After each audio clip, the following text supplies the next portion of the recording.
नमस्कार। स्वागत है आप सभी का हमारे YouTube चैनल कालिंदी गुरुकुल पर। अभी हम पढ़ रहे हैं मुहावरे। जैसा कि हमने पिछले वीडियो में बताया है, मुहावरे के परिभाषा और इनका उपयोग। जैसा कि हम जानते हैं कि मुहावरे भाषा को आकर्षित, सुंदर और प्रभावशाली बनाते हैं और मुहावरे का उपयोग हम डेली बातचीत जो करते हैं उसके बीच में इसका उपयोग करते हैं।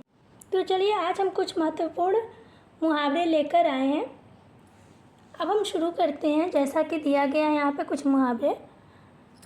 दिन दूना रात चौगुना होना, इनका अर्थ है खूब उन्नति होना। जैसा कि हम कहते हैं ना कि अरे उसका तो अब दिन दूना रात चौगुना हो गया, इसका मतलब उससे खूब उन्नति हो रहा है। अब इनका वाक्य प्रयोग हम इस प्रकार करेंगे। योजनाओं के कारण ही देश का विकास दिन दूना रात चौगुना हुआ। इसके बाद है 9-2-11 होना, इसका अर्थ है भाग जाना। जैसे कि हम कहते हैं ना अरे वो तो देखते ही 9-2-11 हो जाता है। इस तरीके से इनका प्रयोग हम करते हैं इन मुहावरों का। इनका वाक्य प्रयोग हमने इस प्रकार किया है। पुलिस को देखते ही चोर 9-2-11 हो गए। इसके बाद है पट्टी पढ़ाना, यानी बुरी राय देना। जैसे हम बातचीत करते हैं तो बोला अरे उसे तो पट्टी पढ़ा दिया गया है, इस तरीके से।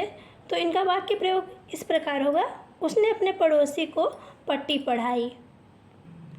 5 उंगलियां घी में होना, यानी खूब लाभ होना। तो इनका वाक्य प्रयोग हम इस प्रकार करेंगे। जब से राम ने व्यवसाय शुरू किया है तब से उसकी 5 उंगलियां घी में हैं। इसके बाद है घोड़े बेचकर सोना, इनका अर्थ होगा बेफिक्र होना। वाक्य प्रयोग इनका इस प्रकार होगा। परीक्षा होने के बाद बच्चे घोड़े बेचकर सो गए। इसके बाद है गूलर का फूल होना। गूलर का फूल होना यानी लापता होना। इनका वाक्य प्रयोग हम इस प्रकार करेंगे। वह तो अब ऐसा गूलर का फूल हो गया है कि उसके बारे में कुछ कहना मुश्किल है। इसके बाद है खून पसीना एक करना, यानी कठिन परिश्रम करना। जैसे कि हम ऐसे बातचीत के दौरान कहते हैं कि उसने तो अब खून पसीना एक किया है, अब तो उसे खूब सफलता मिलेगी, इस तरीके की बात करते हैं ना। तो उसी प्रकार इनका वाक्य प्रयोग हम इस प्रकार भी कर सकते हैं। मैंने परीक्षा में सफल होने के लिए खून पसीना एक किया है। इसके बाद है अंक भरना, यानी स्नेह से लिपटा लेना। इनका वाक्य प्रयोग होगा माँ ने देखते ही बेटी को अंक भर लिया, यानी अंक भर लेना का अर्थ है क्या? स्नेह से लिपटा लेना। तो मुझे उम्मीद है ये वीडियो आप सबके लिए उपयोगी होंगे। मिलते हैं अगले वीडियो में। धन्यवाद।